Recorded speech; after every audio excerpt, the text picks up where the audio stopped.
Hey guys, welcome back.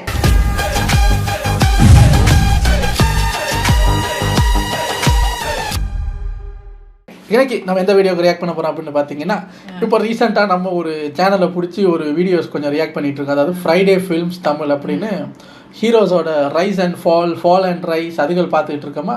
அதில் நம்ம நிறையா ஹீரோஸோடது பார்த்தோம். லாஸ்ட்டாக நம்ம பார்த்தது நம்ம தளபதியோடது பார்த்தோம். ஸோ எப்போ தளபதியோடது பார்த்தாலும் அடுத்தது என்ன வரும்னு உங்களுக்கு தெரியும். அப்படி சொல்லக்கூடாதான், மிஸ்டர் அஜித் குமார்.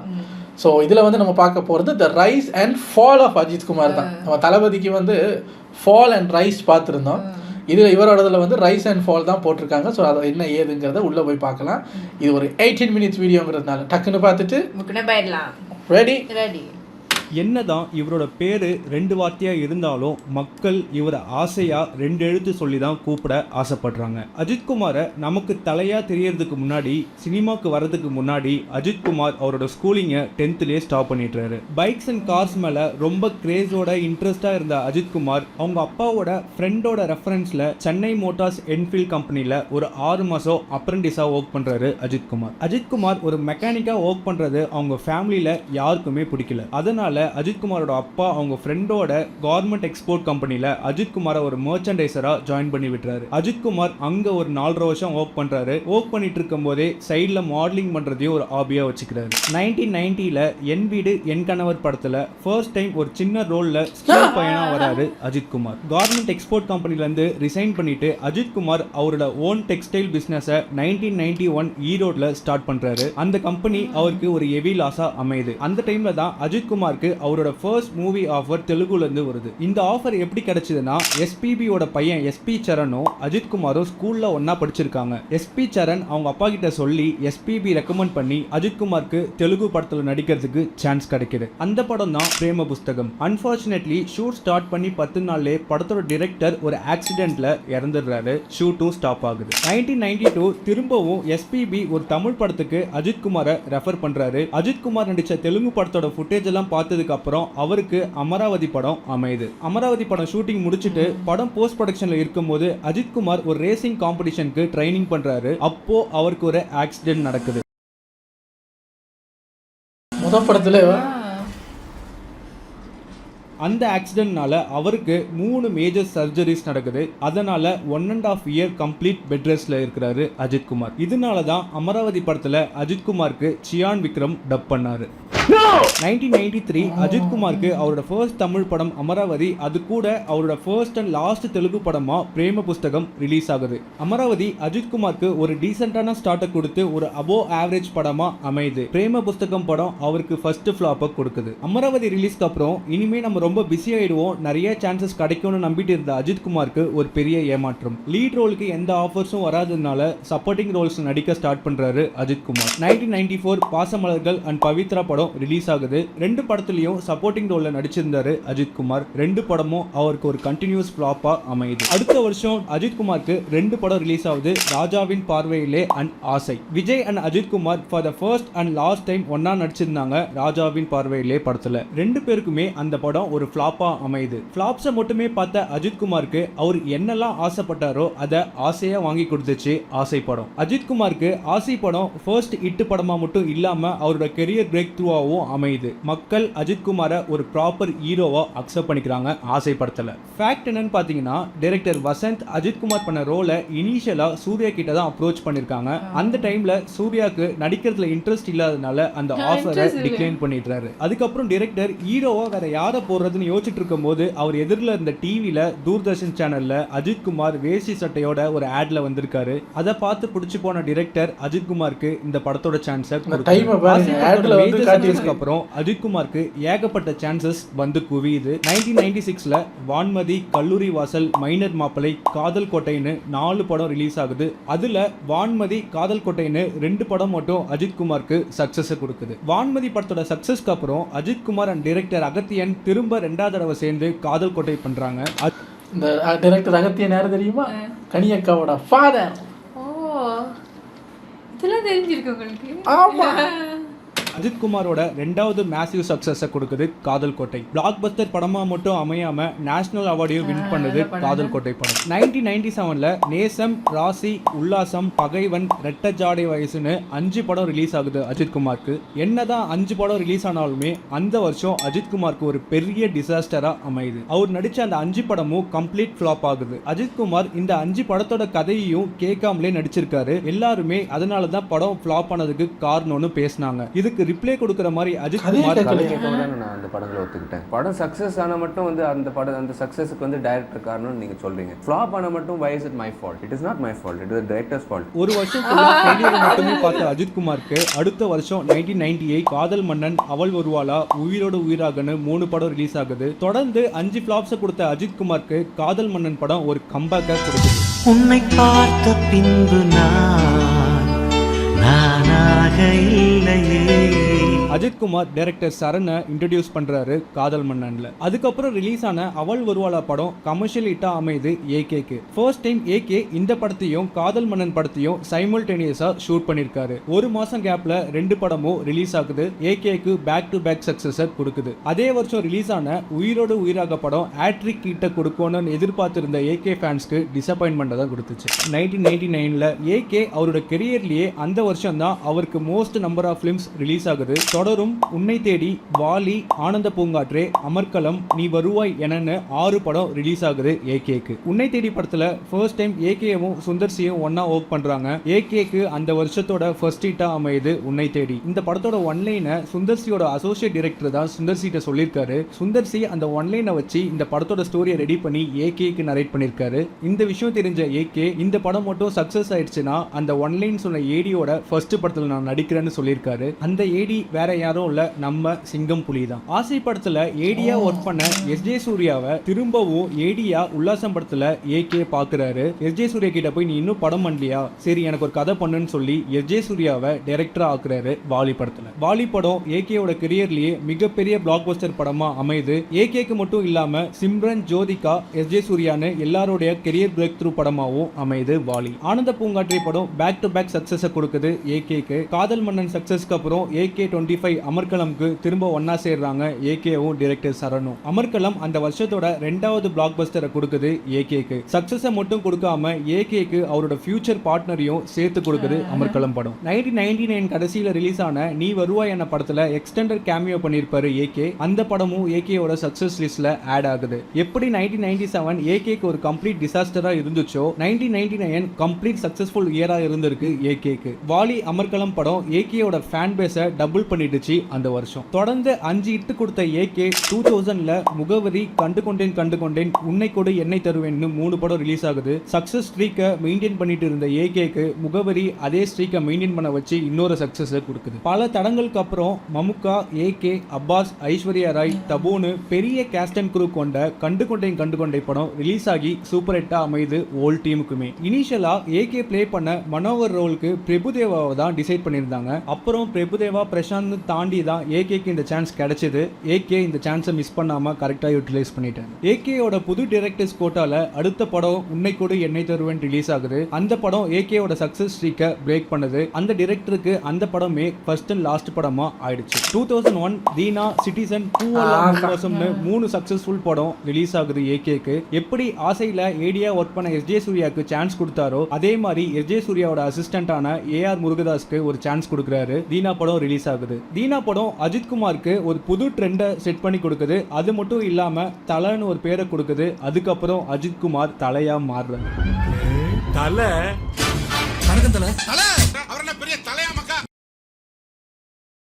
பிளாக் பஸ்டர் தீனாக்கு அப்புறம் அடுத்த படம் சிட்டிசனும் ஒரு பிளாக் பஸ்டரா. சிட்டிசன் எல்லாம் எனக்கு மறக்க முடியாதுங்க. ஏன்னா அப்போதான் அப்போதான் நாங்கள் வந்து இளவட்டம்னா ஸ்கூலுக்கு போயிட்டு இருக்கிற இளவட்டம். இந்த புது படங்கள் ரிலீஸ் ஆனால் அப்போலாம் அந்த யூடியூப் அதெல்லாம் இல்லை, டிவியில் போட்டால் தான் பார்க்கணும், இல்லை தியேட்டரில் தான் பார்க்கணும். ஏதோ ஒரு ஃபங்க்ஷனுக்கு ஏதோ ஒரு பொங்கலோ ஏதோ ஒன்றுக்கு தான் ரிலீஸ் ஆகுது போல இருக்குது. அப்போ படத்தை போய் தியேட்டரில் பார்க்குறோம். பார்த்தா வேறு மாதிரி இருக்கு படம். ஆஹா என்னக்கே அப்படின்னு வந்து படம் பார்த்ததுக்கு அப்புறமும் பொய் கதையெல்லாம் கட்டுவான் எல்லாருமா சேர்ந்து. அதில் அவர் 12 கெட்டப்பில் வர்றாரு தெரியுமா, அதில் என்ன போஸ்ட்மேன் கெட்டப்பு, போஸ்ட்மேனா ஆமாம் சொல்லி வைப்போம் சார், போஸ்ட்மேன் கெட்டப்பு, பைலட்டாக வர்றாராம், இதாக வர்றாராம், அதாக வர்றாரு, அந்த ரெஸ்லராக வர்றாராம்னு. நாங்கள்லாம் தீனாவுக்கு அவங்க போட்டது என்னமோ ஒரு ஸ்கிரிப்ட் தான்.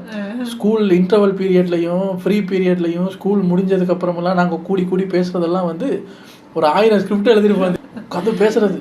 அப்போ யூடியூப் இருந்தால் யூடியூப்ல போட்டிருக்கலாம். யூடியூப் இருந்துச்சுன்னு வச்சுக்கோங்க, அப்போலாம் நான்லாம் இந்நேரம் கோடீஸ்வரர். நாங்கள் பேசின கதைக்கு அதெல்லாம் வீடியோ ஆக்கியிருந்தோம்னு வைங்க. என்ன ஆகியிருக்கு, என்ன ஆகியிருக்கு. தீனாலாம் இதெல்லாம் மறக்க முடியாதுங்க. அது நல்ல எக்ஸ்பீரியன்ஸுங்க. அது எனக்கு இன்னும் மறக்க முடியாத ஒரு படம்னா இதுதான். அமைது தலைக்கு.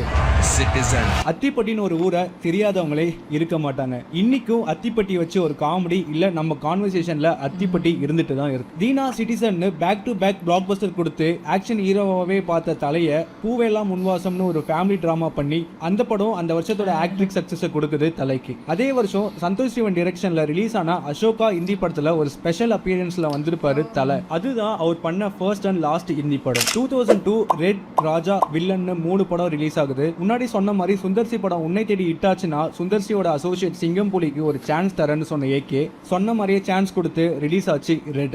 ரெட் எதிர்பார்த்த சக்சஸை யாருக்குமே கொடுக்கல. பூவெல்லாம் முன்வாசம் பண்ண அதே டீம் திரும்ப ஒன்னா சேர்ந்து ராஜா பண்றாங்க.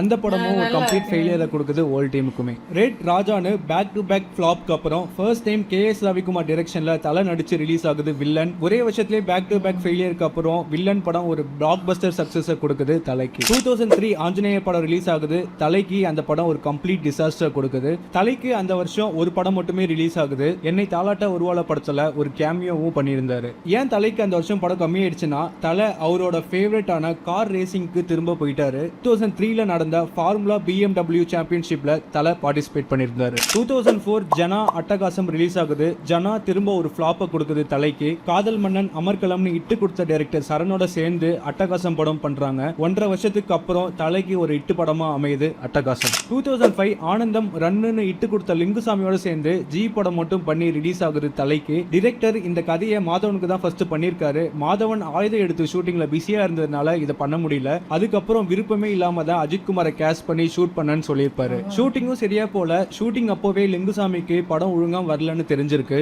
அஜித்துக்கும் அவருக்குமே சுத்தமாவே சிங்க் இல்லைன்னு சொல்லியிருப்பாரு. இவ்வளவு கஷ்டப்பட்டு விருப்பமே இல்லாம எடுத்த படம் தான் ஜி. படமும் ஒரு கம்ப்ளீட் டிசாஸ்டரா ஆச்சு. 2006 பரமசிவன் திருப்பதி வரலாறு ரிலீஸ் ஆகுது. பரமசிவன் திரும்பவும் சிட்டிசன் எப்படியோ வரலாறு அப்படிங்க.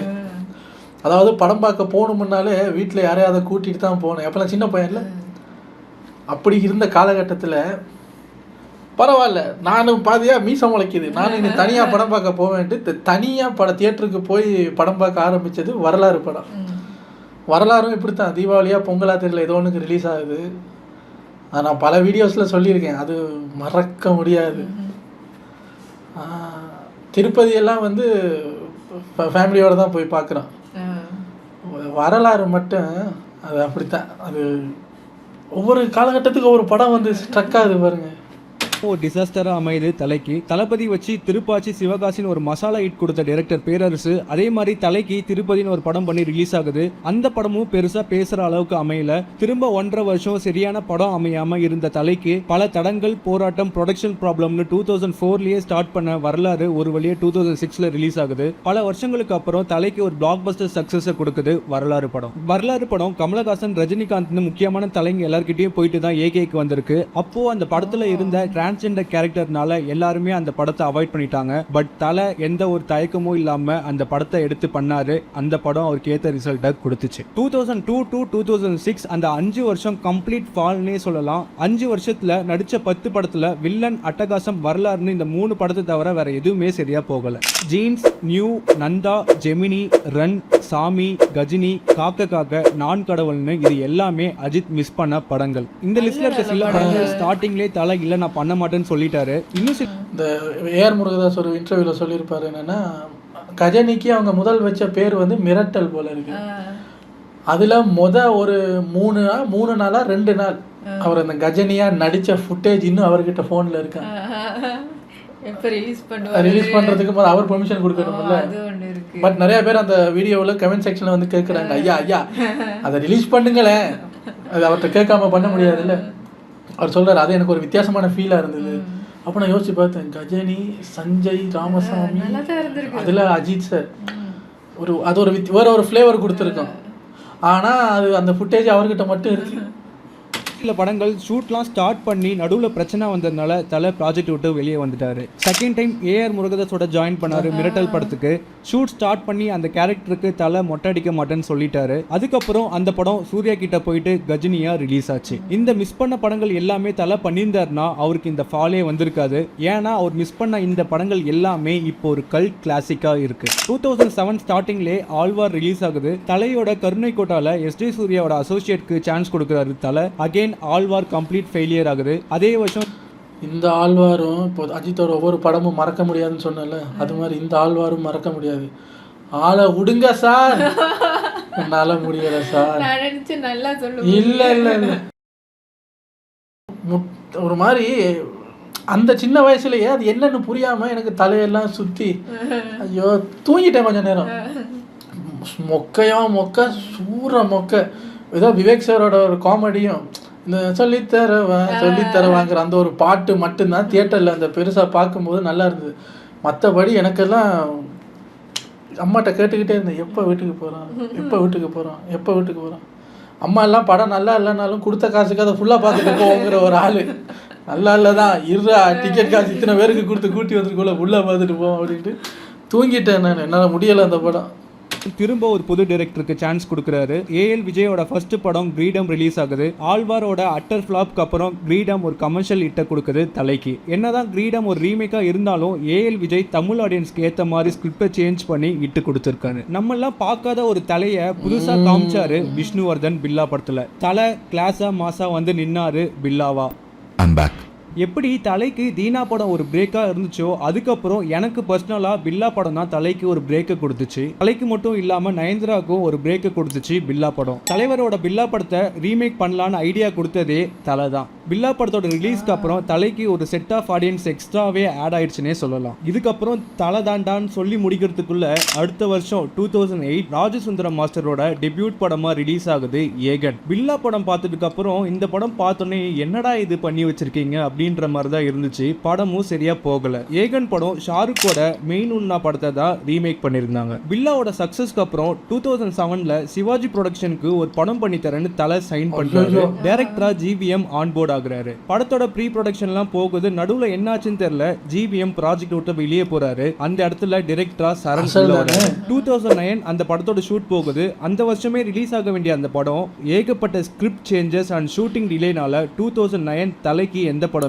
ரிலீஸ் ஆகல. படம் ரிலீஸ் ஆகாததுக்கு இன்னொரு காரணம் என்னன்னா, தலை 2010ல நடக்க போற ஃபார்முலா 2 ரேசிங்க்கு ப்ரிப்பேர் பண்ண ஸ்டார்ட் பண்ணிடுறாரு. 2010 பல சேஞ்சஸ்க்கு அப்புறம் பல குழப்பங்களுக்கு அப்புறம் ரிலீஸ் ஆகுது அசல் எப்படி இருந்துச்சுன்னு நான் சொல்ல தேவையில்ல, உங்களுக்கே தெரியும். அசலோட ஃபிளாப்க்கு அப்புறம் திரும்ப ஜிவிஎம் ஓட ஜாயின் பண்றாரு தலை. அந்த வருஷம் தலை ஃபார்முலா 2ல பார்ட்டிசிபேட் பண்றதுனால ஒரு 3 மாசம் வெயிட் பண்ணணும்னு சொல்றாங்க ஜிவிஎம் நான் வெயிட் பண்ண முடியாது, நான் ப்ராஜெக்ட் பண்ணணும்னு சொல்லிட்டு அந்த ப்ராஜெக்ட்டை விட்டு வெளியே போறாரு. அப்போதான் வெங்கட் பிரபுவோட என்ட்ரி. தலைக்கு ஒரு 3 ஸ்கிரிப்ட் சொல்றாரு. ஸ்டார்டிங்ல இருந்தே தலைக்கு நெகட்டிவ் ரோல் பண்றது ரொம்ப பிடிக்கும்னு முன்னாடி வந்த இன்டர்வியூஸ்ல சொல்லியிருப்பாரு. அதுக்கு ஏத்த மாதிரி இருந்த மங்காத்தா ஸ்கிரிப்டை செலக்ட் பண்றாரு தலை. 2011 தலையோட 50வது படமா மங்காத்தா ரிலீஸ் ஆகுது. 3 வருஷம் இட்டே இல்லாம இருந்த தலைக்கு பில்லாக்கு அப்புறம் மொத்தமா சேர்த்து வச்சு செதுக்குன மாதிரி மங்காத்தா அமையுது.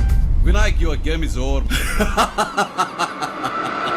This is my game. மங்காத்தாக்கு அப்புறம் நிறைய 2K கிட்ஸ் தலையோட ஃபேன்ஸா மாறுறாங்க. எப்படி பில்லால தலைக்கு ஒரு புது லுக் கொடுத்தாங்களோ அதே மாதிரி மங்காத்தா தலைக்கு ஒரு புது லுக் அண்ட் மாஸ் கொடுத்துச்சு. ஃபர்ஸ்ட் டைம் தலை சால்ட் அண்ட் பெப்பர்ல மாசா வந்து நின்னாரு மங்காத்தால. பில்லாவோட மேசிவ் சக்சஸ்னால பில்லா 2 எடுக்கலான்னு முடிவு பண்றாங்க. ஃபர்ஸ்ட் படத்தோட டைரக்டரா விஷ்ணுவர்தன் தான் கன்ஃபார்ம் பண்ணிருந்தாங்க. அவரும் படத்தோட ஸ்கிரிப்ட் எல்லாத்தையும் ரெடி பண்ணி பக்காவா வச்சிருந்தாரு. அப்போ அவரோட தெலுங்கு ப்ராஜெக்ட் ஒன்று கமிட்மெண்ட் இருந்ததுனால டேட் கிளாஷ்னால விஷ்ணுவர்தன் ப்ராஜெக்ட் விட்டு வெளியே போறாரு. உன்னை போல் ஒருவன் டைரக்டர் சக்ரி டொலட்டி பில்லா 2வோட டைரக்டரா உள்ள வராரு. விஷ்ணுவர்தன் ரெடி பண்ணி வச்சிருந்த ஸ்கிரிப்டை ஸ்கிராப் பண்ணிட்டு ஒரு புது டீம் ஃபார்ம் பண்ணி பில்லா 2வோட புது ஸ்கிரிப்டை ரெடி பண்றாங்க. 2012 பில்லா 2 ரிலீஸ் ஆகுது. படம் பார்த்தவங்க எல்லாரும் சொன்ன ஒரே விஷயம், பில்லா 2 எடுக்காமலே இருந்திருக்கலாம். போற போக்குல அதே வருஷம் இங்கிலீஷ்னு ஒரு படத்துல கேமியோ பண்ணிட்டு போறாரு தலை. 2013 தீபாவளிக்கு பில்லாக்கு அப்புறம் தலை விஷ்ணுவர்தன் காம்போல ஆரம்பம் ரிலீஸ் ஆகுது. மாஸ் கிளாஸ் டிராமான்னு எல்லாமே சேர்த்து பவர் பேக்டு பேக்கேஜாக கொடுத்துருந்தாங்க. இந்த காம்போவோட 2வது ஹிட்டா அமைஞ்சது ஆரம்பம். 2014ல இருந்து அஜித்துக்கு லக்கு வந்துச்சோ இல்லையோ, ஆனா டைரக்டர் சிறுத்தை சிவாக்கு செம லக்குனே சொல்லலாம். ஏன் சொல்றேன்னு உங்களுக்கு இதுவும் ஒரு மெமரி தான். 2013 ஆரம்பம் ஊர்ல பார்த்த கடைசி அஜித் படம். 2014 இது வீரம் மலேசியாவில் பார்த்த அஜித் படம். அந்த 2013-14 தான் நான் மாறின இடம், ஊர் மாறின இடம் தெரியும். அந்த வருஷம் சிவா தல காம்போல வீரம் ரிலீஸ் ஆகுது. அம்மா சென்டிமெண்ட், தங்கச்சி சென்டிமெண்ட், தம்பி சென்டிமெண்ட், ஆக்ஷன், காமெடின்னு பக்கா மசாலா கமர்ஷியல் பேட்டர்ன்ல பிஎன்சி ஆடியன்ஸ்க்கு ஏத்த மாதிரி வீரம் இருந்துச்சு. பல வருஷமா இந்த காம்போல படம் வருமா வராதான்னு வெயிட் பண்ணி ஒரு வழியா 2015ல என் தலைவன் ஜிவிஎம்மோட சேர்ந்து தல என்ன எறிந்தால் ரிலீஸ் பண்றாரு. என்னதான் ஆடியன்ஸ் கிட்ட இருந்து ஒரு மிக்ஸ்டான ரிவ்யூ வந்திருந்தாலுமே, யாருக்கு எப்படி இருந்தாலுமே எனக்கு படம் சூப்பரா ஒர்க் அவுட் ஆச்சு. யூசுவலான மசாலா எலமெண்ட்ஸ் எதுவுமே படத்துல இல்லாம ரியலிஸ்டிக் சீன்ஸ் அண்ட் கேரக்டரைசேஷன் எல்லாமே யதார்த்தமா பண்ணிருந்தாங்க. அருண் விஜய்க்கும் ஒரு பிரேக்கை கொடுத்துச்சு அவர் பண்ண விக்டர் கேரக்டர். அப்போ தெரியல இந்த படம் தான் அடுத்து ஒன்று 10 வருஷத்துக்கு பேசும்னு. 2015 to 2019 5 வருஷம் டைரக்டர் சிறுத்தை சிவா கூட மட்டும் சேர்ந்து வேதாளம், விவேகம், விஸ்வாசம்னு பண்ணாரு தல. ஒரு காலத்துல அதிகமா புது டைரக்டர்ஸ் கூட படம் பண்ணி எக்ஸ்பெரிமெண்ட் பண்ண தல இப்படி மாறுவார்னு யாருமே எக்ஸ்பெக்ட் பண்ணிருக்க மாட்டாங்க. என்னதான் பிஎன்சி ஆடியன்ஸ் கிட்ட இந்த படங்கள் எல்லாம் ஒர்க் அவுட் ஆயிருந்தாலுமே எனக்கு இந்த காம்போல ரிலீஸ் ஆன எந்த படமுமே பெருசா ஒர்க் அவுட் ஆகல. 5 வருஷம் தலையோட அந்த கமர்ஷியல் மசாலா மூவிஸ் நடுவுல 2019 தீரனோட சக்சஸ்க்கு அப்புறம் தலையோட சேர்ந்து நேர்கொண்ட பார்வை ரிலீஸ் ஆகுது. என்னதான் பிங்கோட ரீமேக்கா இருந்தாலும் தலைய ஒரு கண்டென்ட் ட்ரிவன் படத்துல பாக்குறது நல்லாவே இருந்துச்சு. ஆல்ரெடி படத்தோட ஸ்டோரி தெரிஞ்சிருந்தாலுமே தலைய இந்த மாதிரி ஒரு படத்துல பார்க்க புதுசாவே இருந்துச்சு. ரிலே ரேஸ்ல எக்ஸ்சேஞ்ச் பண்ற மாதிரி இங்க சிறுத்தை சிவா கிட்ட இருந்து வினோத் தலைய வாங்கிக்கிறாரு. வினோத் அவர் ஒரு 5 வருஷம் 2019ல இருந்து 2023 வரை தலையை வச்சு வலிமை துணிவுன்னு பண்றாரு. வலிமைலாம் எனக்கு சுத்தமா ஒர்க் அவுட்டே ஆகல. துணிவு படம் அதுக்கு முன்னாடி வந்த சிறுத்தை சிவா படங்களுக்குள்ள கம்பேர் பண்ணும்போது கொஞ்சம் பெட்டரா இருந்துச்சு. பட் சதுரங்க வேட்டை தீரன் படம் கொடுத்த வினோத் தான் இங்க எங்கேயுமே பார்க்க முடியல. 2024 எந்த படமும் வரல. இந்த வருஷம் 2025 மகிழ் திருமேனி காம்போல விடாமுயற்சி தலைக்கு ஒரு ஸ்ட்ராங்கான அட்டம்னே சொல்லலாம். என்னதான் படத்துல நிறைய ஃபிளாஸ் இருந்தாலுமே விடாமுயற்சி மாதிரி ஒரு கண்டென்ட் ட்ரிவன் ஸ்டோரியில ஏகே மாதிரி ஒரு ஸ்டார் பண்றதுக்குலாம் ஒரு கட்ஸ் வேணும். விடாமுயற்சி பத்தி டீடைல்டா தனியா ஒரு வீடியோ போட்டிருக்கேன், நீங்க பார்க்கலன்னா அதை பாருங்க. 10 வருஷம் என்ன இருந்தாலுக்கு அப்புறம் எனக்கு விடாமுயற்சி தான் பிடிச்சிருந்துச்சு. என்ன ஒரு டிசப்பாயின்மெண்ட்னா ரீமேக்கா பண்ணாம மகிழ் திருமேனி அவரோட ஸ்டோரியா பண்ணியிருந்தாருன்னா இன்னும் மாசா இருந்திருக்கும். ஏகேக்கு அடுத்து குட் பேட் அக்லி இந்த வருஷமே ரிலீஸ் ஆகும். டைரக்டர் ஆர்விக் ரவிச்சந்திரன் தலையோட மிகப்பெரிய ஃபேன் பாய்னு நம்ம எல்லாருக்குமே தெரியும். கண்டிப்பா குட் பேட் அக்லி ஒரு ஃபேன் பாய் சம்பவமா இருக்கும்னு நம்புறேன். தலை வேற அவரோட ஓன் ரேசிங் கம்பெனியை ஸ்டார்ட் பண்ணிட்டாரு. ரேசிங் உள்ள தீவிரமா இறங்கிட்டாரு. ஆல்ரெடி வருஷத்துக்கு ஒரு படம் வரதே ரேரா தான் இருக்கு. இதுக்கப்புறம் தலை என்ன பிளான்ல இருக்காருன்னு தெரியல. தலை நீங்க என்ன வேணா பண்ணுங்க, ஆனா வருஷத்துக்கு எங்களுக்கு ஒரு படம் மட்டும் கொடுத்துருங்க. If you don't achieve success, சோர்ந்து போயிடாதீங்க. Competition is more important. Willpower, dedication, அதை விட்டு கொடுக்காதீங்க. And love you all unconditional. Take care. So இது குட் பேட் அக்லி வர்றதுக்கு முன்னாடியே ஆமாம் 10 மாதம் பழைய வீடியோ தூக்கிட்டு வந்திருக்கேன் நான். ஆனால் நிறைய அடி வாங்கி தான் வந்திருக்காரு படங்கள். இப்போ விஜய்க்கு எப்படி தூரத்துல இருந்து பார்க்கும்போது அவங்க இருக்கிற ஸ்டேட்டஸை வச்சு பார்க்கும்போது ரைஸ் ஃபால் என்ன வேணாலும் சொல்லலாம். இப்போ இவருக்கும் அப்படித்தான். ஆனால் டீட்டெயிலாக உள்ளே வந்து பார்க்கும்போது ஒரு ஃபாலையுமே சரி ரைஸையுமே சரி கண்டினியூஸாக என்ஜாய் பண்ண முடியல. 2 பேருக்குமே இப்படி தான் இருக்குது. ஏறுது இறங்குது அப்படி தான் இருந்திருக்கு. பட் அவங்க இப்போ இருக்கிற அந்த ஒரு ஸ்டேஜில் வச்சு அவங்கள தள்ளி வச்சு பார்க்கும்போது இவங்க என்ன ரைஸ் தான் போல இருக்கு இவங்களுக்குன்ற மாதிரி. ஆனால் அவங்களுக்கு தான் தெரியும் ரைஸா என்ன அடி வாங்கியிருக்கவனு எங்களுக்கு தான் தெரியும். போப்பா அந்த பக்கம். நல்லா இருக்கு சார், நல்லா இருக்கு. உங்களை அடுத்த வீடியோவில் வந்து சந்திக்கிறேன். Take care. பாய்.